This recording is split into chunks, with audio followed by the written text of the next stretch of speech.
all over the world, it's very, normal that wherever you go, people say good things about Indians. I always tell others that when we speak of the image of India, others they don't look at a map to have an image of India. They remember a person. They remember somebody they know, some experience with them, a face, a relationship, a feeling. And while I have experienced this across the world, I must tell you, I felt it very, very strongly, so I can fully understand what the ambassador was trying to convey. I've just come a little while ago from a meeting with President Higgins. Earlier in the day, I met a collection of people, including the former Taoiseach Prime Minister Jaishankar, some of the ministers in the cabinet. Tomorrow I will be meeting my counterpart, Foreign Minister, Deputy Prime Minister, Foreign Minister Simon Harris. But with all the meetings, for me it was a great, I would say, sense of pride. They brought up the Indian community. They mentioned the contribution of the Indian community. Exactly what the ambassador said, that the professionals out here, the people who have contributed to the, not just development, but especially the health sector in this country. So I want to really sincerely give a very big thank you on behalf of the nation, because you make my job and my life easier.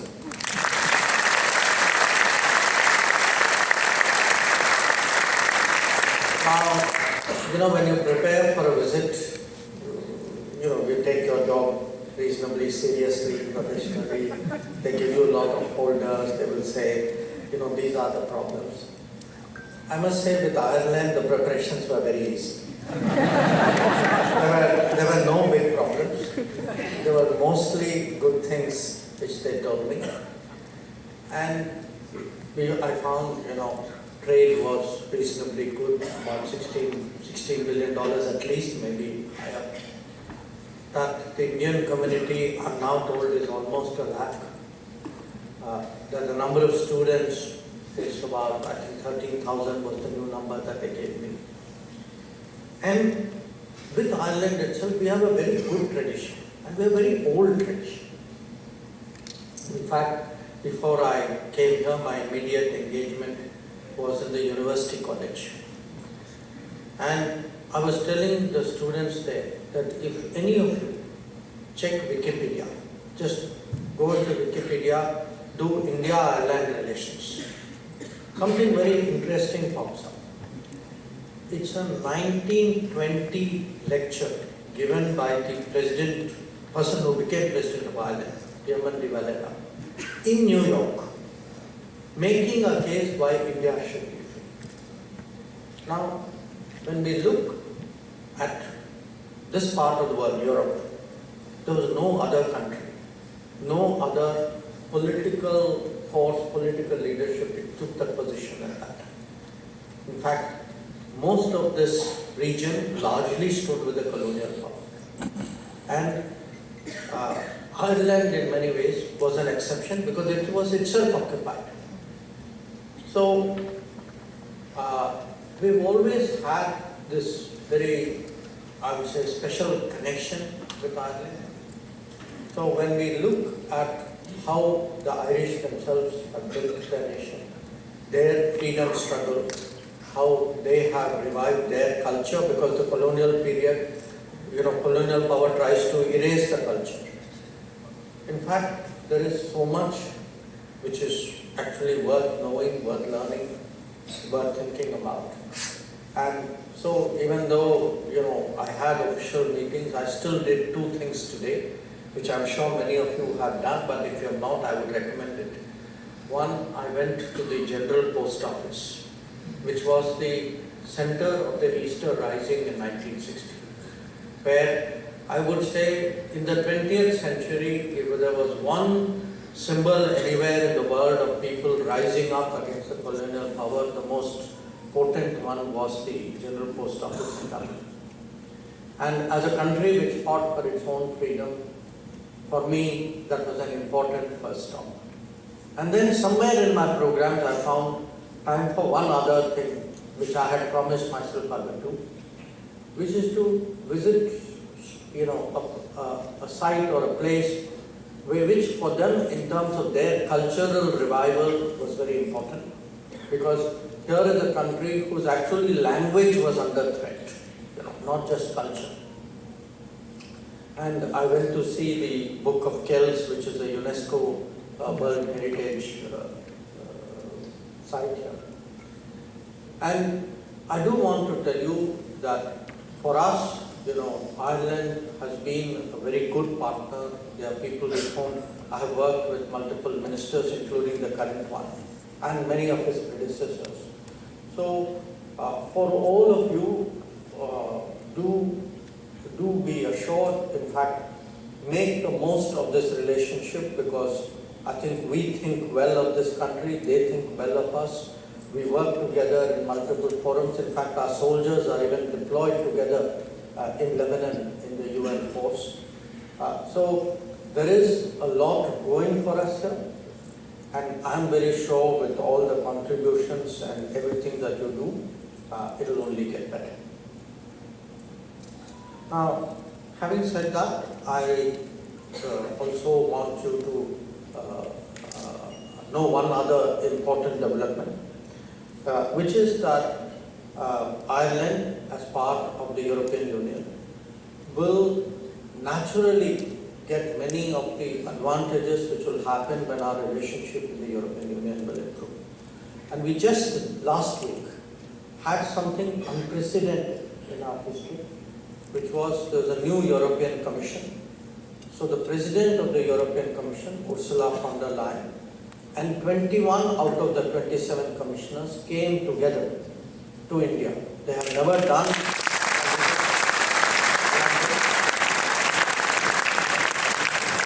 And it says something today that because eventually I do want to share with you what is happening at home, and I know all of you obviously are interested in that. That when 21 European commissioners come together in a very rare gesture, clearly there is a shift, there is an improvement in the world's interest in India. And it's not a one-off, A day after that, in fact, we had a big business delegation led by there's a lady called Princess Astrid, who is the king's sister in Belgium. So she led a business delegation of, I think, about 350, 360 companies from Belgium. And I mention this to you because we are today attracting the interest of the world. There are things happening in India. It's important that you know this. It's important to talk about it, because at the end of the day, if people in Ireland have to have a better sense of what is happening in India, they will get it best from you. People like me may come, give a speech, others may follow us or not, but those who work with you, those who are your neighbors, those who are your friends, those who are your colleagues, they are the people who will listen to you, who, when you take pride in your country, some of it will rub off onto them, and that's what I would like you to do. So, I do want to speak a few words about what is happening in India. Last year, we, as you all know, did our general elections. And today, in the world, you will see many countries are worrying about democracy, they are worrying about elections, they are worrying about stability, they are worrying about extremism in politics. So, for us, this election which we did last year, actually in the history of the world, is the largest ever democratic election if you look at the number of votes which people cast.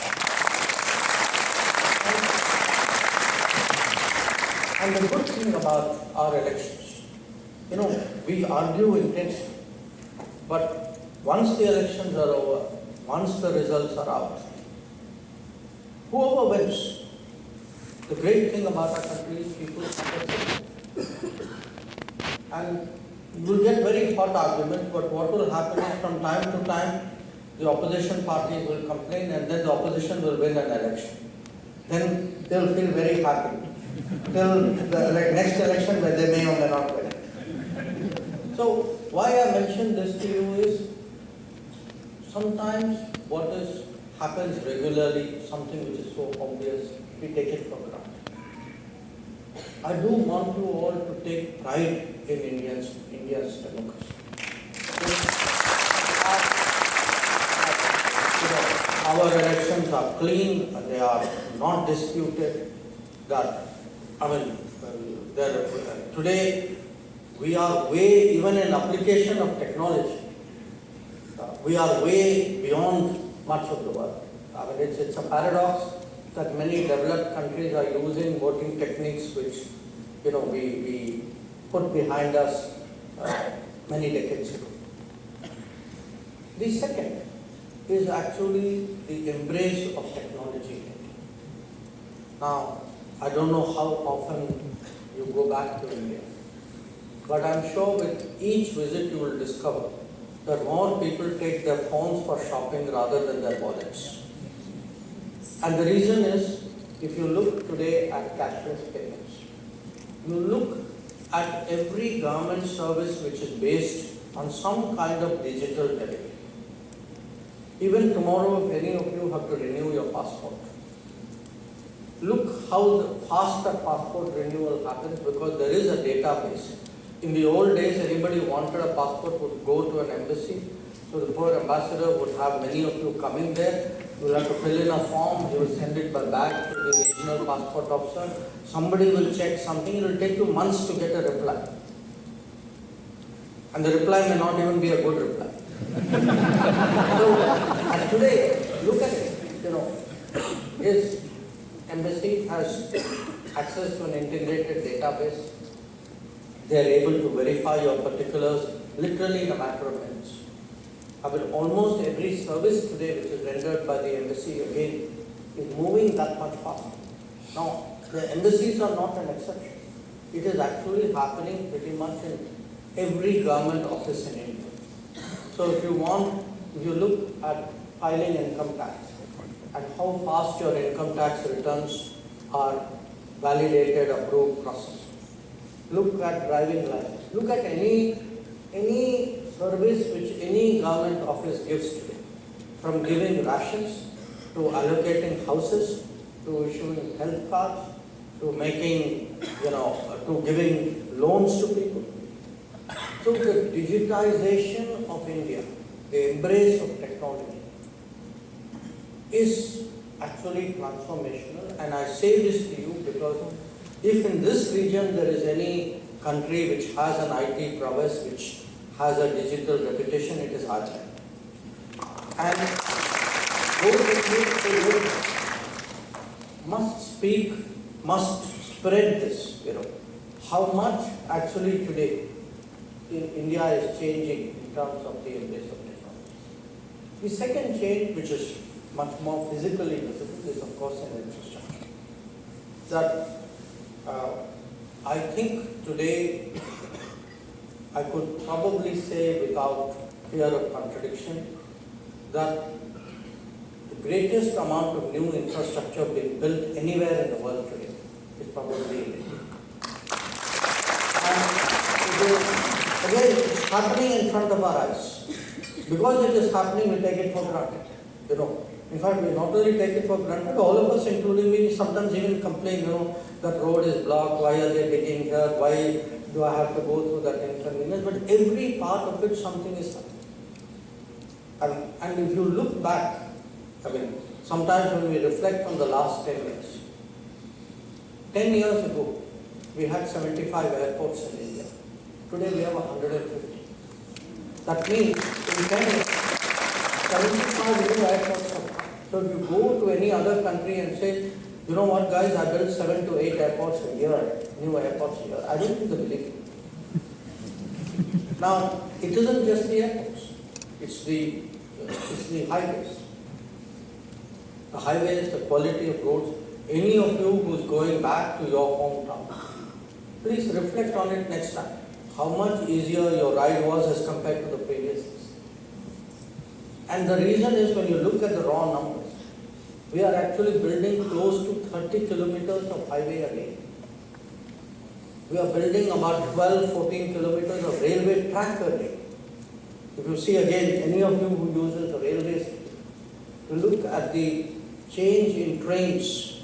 I'm not even talking, of logistics, of goods delivery, etc., because average citizen may not get involved in it. But if you look at the train, you look at the air service, look at the airports, look at the roads, look even at education. Look at the number of medical colleges, look at the number of hospitals. So the physical infrastructure, the facilities available to people, that is taking place at a great rate. But for me, the biggest change is actually attitude. That there is today a sense in India that we are capable of doing things. That our people look at the big challenges. And the ambassador mentioned COVID. I can tell you, we are talking of maybe middle January of 2020, when COVID had first come into everybody's minds. There was a video meeting of the G20 leaders, and there was actually a briefing done by the World Bank, if my memory is right. And I was, Prime Minister Modi was obviously attending, and I was sitting behind him. And I still remember the thrust of that meeting was, we have this terrible thing which is going to hit the world, this pandemic. Millions of people are going to die. I mean, this is unstoppable. It's going to spread everywhere. And the country of the greatest cause of concern in the world is India. This was actually said at the briefing. And it was said in all honesty, in all sincerity. Because people believed, the world believed at that time, that our society, our economy, our government would not be able to deal with the crisis of this kind. Now we began, and I want to say there was some basis for this. Because when COVID first came, I mean, you would be surprised, even masks were made in very, very small quantities in India, leave alone ventilators and PPEs. And for a country which was predicted to be actually the biggest headache for the world, we ended up actually as one of the largest vaccine suppliers.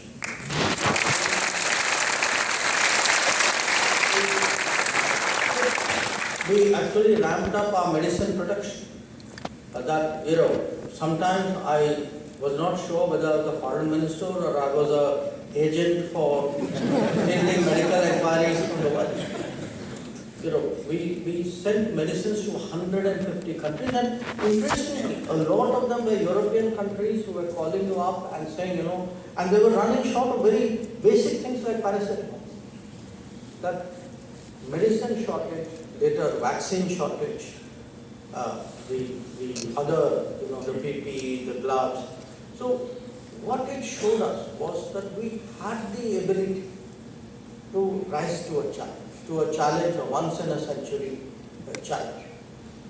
And then if you look with that kind of attitude at many other things that we have done, we had soon after COVID a challenge on our borders, with China. Now again, if you think back, a lot of people said, this is very serious, which was true. It was a very big challenge, this was also true. But the fact was, our military was deployed, we stood there, we took a long time, we stood our ground, we were very patient, determined about it, and we finally got it. So, what we have discovered today, even when the Ukraine conflict took place, the Ukraine conflict actually had very interesting repercussions across the world. You know, there was immediately an energy, oil prices, gas prices went up. Actually, food prices went up because Ukraine was a very big supplier of wheat and even cooking oil to the rest of the world. Fertilizer prices went up because Russia and Ukraine, between them, were the two biggest producers of fertilizers for the rest of the world. Now, again, if you see, we not only took care of our needs, in many cases, most of our neighbors actually got their fuel, their food, their fertilizer from us, just like they got their vaccines from us during the COVID. So, this willingness to take responsibility, this ability to rise to challenge, this is a kind of a different India with a much stronger willpower and spirit. And that is something that all of you who today are living abroad, but whose heart and mind is so much in India, it is something that you should all appreciate. And when we see our, other achievements, like going to the moon, what Chandrayaan did, or as I said during COVID, we used to be a country which would actually get vaccines at the tail end of the world's production. Yes, we made a lot of vaccines. We actually also invented vaccines. We created our own vaccines during this period. We were a country on telecom, which is so critical for our existence today. We got our 2G, 3G, 4G technology from Europe and China. But today, our 5G technology is in India's stack. Rollout of 5G today, which is happening anywhere in the world, is actually in India. And we are very confident that when it comes to 6G, we'll be among the early movers rather than one of the last. But, one part of it is what is happening in India. And I see a lot of young people here. I also want to say, for me, as a person, who travels in India, goes to universities, goes to professional meetings, I also see this spirit, this can-do spirit, very strongly in young people. That when I look today at any event which involves innovation, which involves invention, which involves patents. In fact, I find even in universities, a lot of universities take you to introduce you to students not by the marks that they've got, but actually by the patents that they have got. And I think that's a very interesting, mindset change today in India. But beyond that, I think there is also the issue of how we react to the world. And here too, we've had challenges. For everybody, as I said, the Ukraine conflict was a big challenge. Now, the challenges had different dimensions. One of which was that we had this almost 20,000 students who were stuck there when the war started. Now, the reality was most countries in the world actually left the students to fend for themselves. They told them, we warned you that this conflict is coming, you didn't get out in time. So now you figure out a way what to do for yourself. We were one of the few who actually took out our students. And as we have done in many other cases, we have done that thereafter in Israel when the October attack happened. We've done it in I think we did it before in Afghanistan. We also brought out people from other countries. So when the world sees a country looking after its citizens, and this for us is a very big message, that it can be the normal day, as I said, making it easier for your passport, or if someone has some kind of professional issue, personal issue, community issue, the willingness to back you up, to stand by you, or in a crisis. We want today Indians going abroad, whether they are tourists, whether they are students, whether they are professionals, whether they are people who live abroad, to have that confidence that the government thinks about you, the government has your back. If you are in a jam, we are there.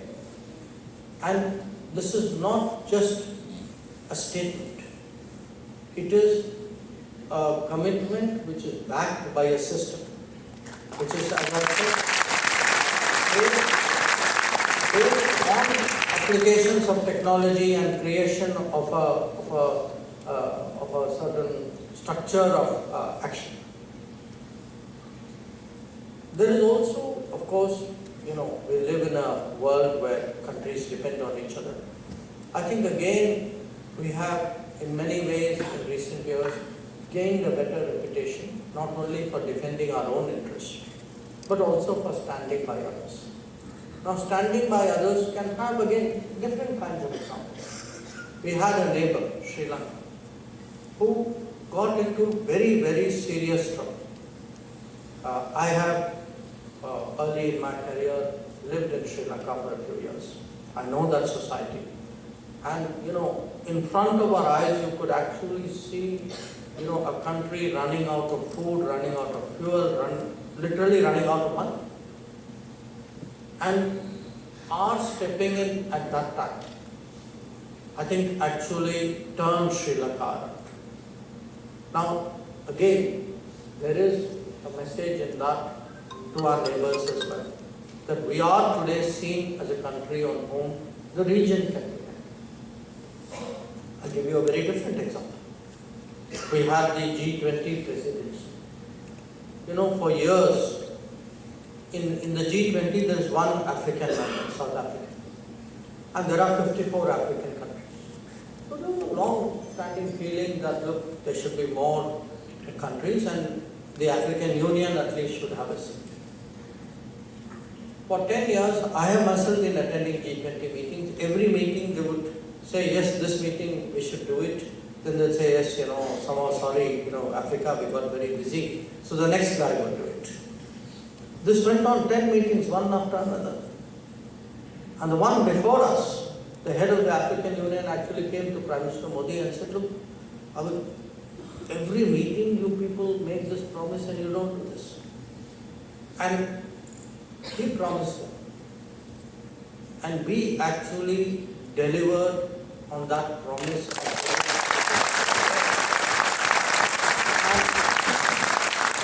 And if any of you go today to Africa, you have to understand how important this is for Africa's sense of pride. That they feel that, look, they actually got cynical about these empty promises. So I want to, give you that feeling today that India is a country where things are happening, where there is progress on pretty much every front. Of course, we have problems. How can we not, when we are that large a country which is still on the recovery path after 2 centuries of colonialism? Incomes will have to grow, facilities will have to increase, quality of life has to go up. But you have a government which is very committed, when we put this vision of Viksit Bharat. Again, this is not just a phrase. It is in many ways a motivation. We are confident. Viksit Bharat is not the government's aspiration. It is actually, it's the people's aspiration, it's the nation's aspiration. That we are so capable of doing so many things, and we have today the technology, the resources, the access, the leadership, the motivation to think bigger, to think bolder, to move faster. And most important, and I say this in a country, as I said, where you all feel every day how much the Irish value their culture. It has been a defining part of their national revival. I would say the same about us. That for us today, when we take, when we say International Day of Yoga, or we speak about, the benefits of Ayurveda, when we display different aspects of our culture, our language, our heritage. I think all of this today is also part of imprinting India much more deeply in the consciousness of the world. And we have to do that because the rise of India, the journey towards Viksit Bharat, is not just another nation rest. We are at least a 5,000-year-old civilization. There are very few civilization states left in the world today. So when we come to the front ranks of the world, which we will, it will be the arrival of really a very different kind of player. And that too is something which, all of you need to understand, you need to appreciate, and most important, you need to project. So once again, I do want to thank you all. I know, maybe a long, late day for me, but it is for you too. So you've all taken the trouble to come here. I very, very deeply appreciate it.